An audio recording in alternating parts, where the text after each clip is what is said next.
Olá pessoal, como é que vocês estão? Tudo bem? Aqui é o professor Bruno Oliveira. Estamos de volta aos nossos estudos da resolução do cadastro eleitoral, a resolução 23.659 de 2021. Essa é a nossa parte número 5. Vamos resolver aqui mais 5 questões. Lembrando que nós estamos seguindo a sequência da resolução para facilitar os estudos de vocês. Tudo bem? Não se esqueçam de me seguir lá no Instagram, @professorbrunoeleitoral. Lá eu trago para vocês dicas diárias para você que está se preparando para o concurso unificado da Justiça Eleitoral. Não se esqueça também de curtir esse vídeo e se inscrever no nosso canal. Ok? Bora então para a primeira questão de hoje, questão de número 21. Vou sumir aqui um pouquinho da tela, aumentar a tela para ficar mais fácil de vocês visualizarem a questão. Bora lá então. Questão de número 21 diz o seguinte: a Justiça Eleitoral empreenderá meios destinados a assegurar o alistamento e também o exercício de direitos políticos por pessoas com deficiência, por pessoas que se encontram em prisão provisória e por adolescentes sob custódia em unidade de internação. Então, muito cuidado aqui, pessoal, porque essa informação ela sempre está sendo cobrada em prova. Primeiramente, não existe pessoas portadoras de deficiência, né? A gente sabe que a nomenclatura agora é pessoas com deficiência. Ninguém porta uma deficiência e deixa em qualquer lugar, né? Pessoa com deficiência, essa é a nomenclatura que está sendo utilizada. Bom, a Justiça Eleitoral tem evoluído, né? E considerando as pessoas com deficiência, indígenas, quilombolas, pessoas que se encontram em prisão provisória e não definitiva, o examinador pode tentar querer te confundir, né? Terá direito aqui, pessoal, ao exercício do voto pessoas com prisão provisória. As que estão com prisão definitiva, não. Além das pessoas com prisão provisória, os adolescentes sob custódia em unidades de internação também será assegurado a eles o alistamento e o exercício de direitos políticos.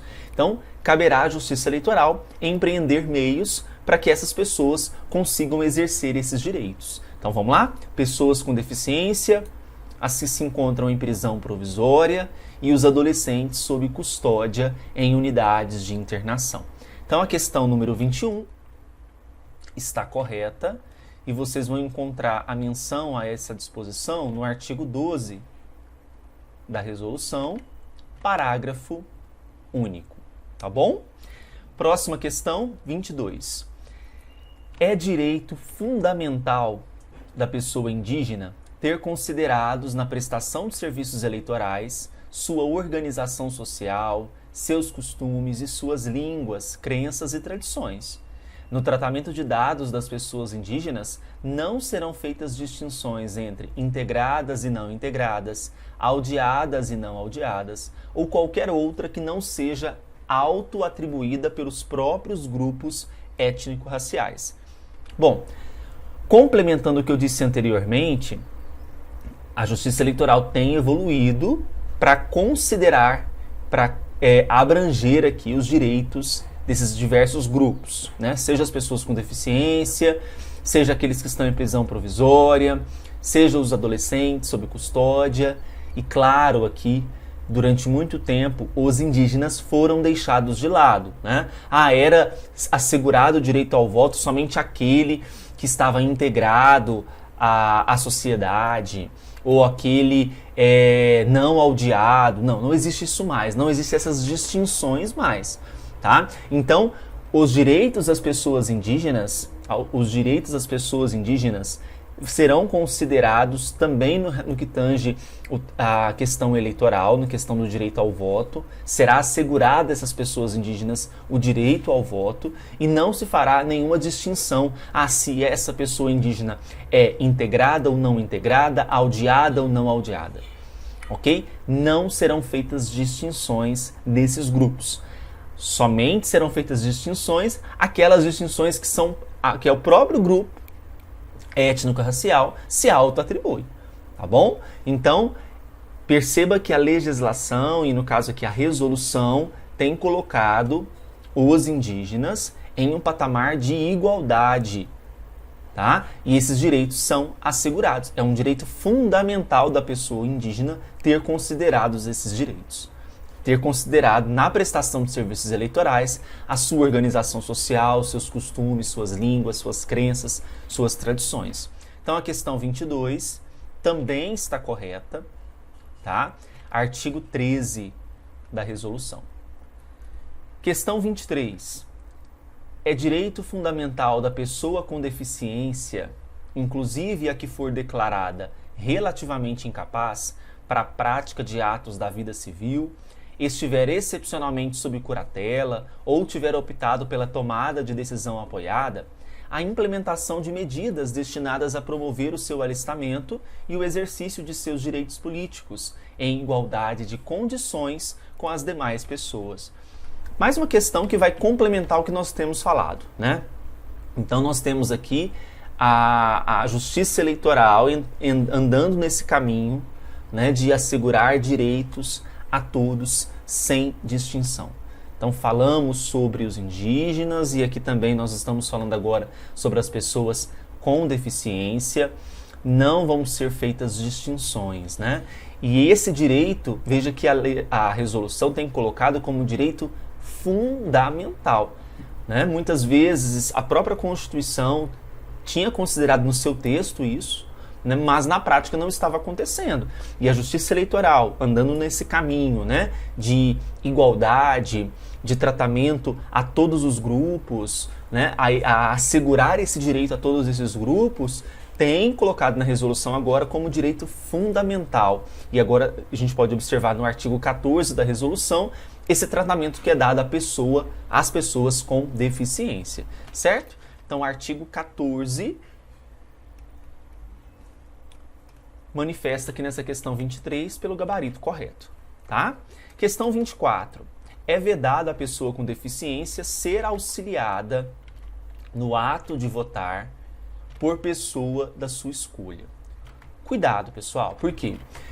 A pessoa com deficiência vai ser assegurado, segundo a resolução, várias coisas. Primeiro, escolher no ato do alistamento, transferência ou revisão, local de votação que permita sua vinculação à sessão eleitoral com acessibilidade dentro da zona eleitoral. Segundo, indicar no prazo estipulado pela Justiça Eleitoral para cada pleito local de votação diverso daquele em que está a sua sessão de origem, no qual prefere exercer o voto, desde que dentro dos limites da circunscrição do eleitor. E terceiro, ser auxiliado no ato de votar por uma pessoa de sua escolha, ainda que não tenha feito o requerimento antecipado ao juiz eleitoral. Então o que o examinador vai colocar para você? Para que ele possa ser auxiliado por uma pessoa, por um terceiro, ele precisa indicar previamente à Justiça Eleitoral. A Resolução 23.659 diz que, ainda que não tenha feito o requerimento antecipado ao juiz eleitoral, é possível ser auxiliado no ato de votar por uma pessoa de sua escolha. Então, a questão 24 fala que é vedado, está errado, porque é permitido sim, ainda que não tenha feito o requerimento antecipado, tá? Artigo 14, parágrafo 2º. Artigo 14, parágrafo 2º, inciso 3º. Ok? Questão número 25. É permitida a criação de sessões eleitorais exclusivas para pessoas com deficiência. Você deve pensar, então eu tenho que ter uma sessão eleitoral própria para pessoas com deficiência. Todos os cadeirantes, com dificuldade de mobilidade física, né, visual, sei lá, qualquer deficiência, nós vamos ter sessões eleitorais específicas para essas pessoas? Não, pessoal. É vedada a criação de sessões eleitorais exclusiva para pessoas com deficiência. Se eu estou tendo uma legislação que busca, claro, né, respeitando os limites, né, colocá-los em um patamar de igualdade, por que eu vou criar uma sessão específica para as pessoas com deficiência? Eu preciso ter uma sessão eleitoral que esteja adequada às pessoas com deficiência. Eu não vou extirpar, eu não vou excluir essas pessoas, eu vou integrar essas pessoas. Esse é o papel da resolução e o papel da legislação moderna, né? Então eu não posso criar sessões eleitorais exclusivas para pessoas com deficiência. É vedado, tá bom? Mais uma vez nós temos aqui o artigo 14 e o parágrafo é o 3º, por isso que a questão 25 está incorreta. E aí hoje nós finalizamos a parte número 5 de questões, espero que vocês estejam gostando, e a gente se encontra na parte número 6. Temos um longo caminho pela frente. Até mais, fiquem com Deus, tchau, tchau.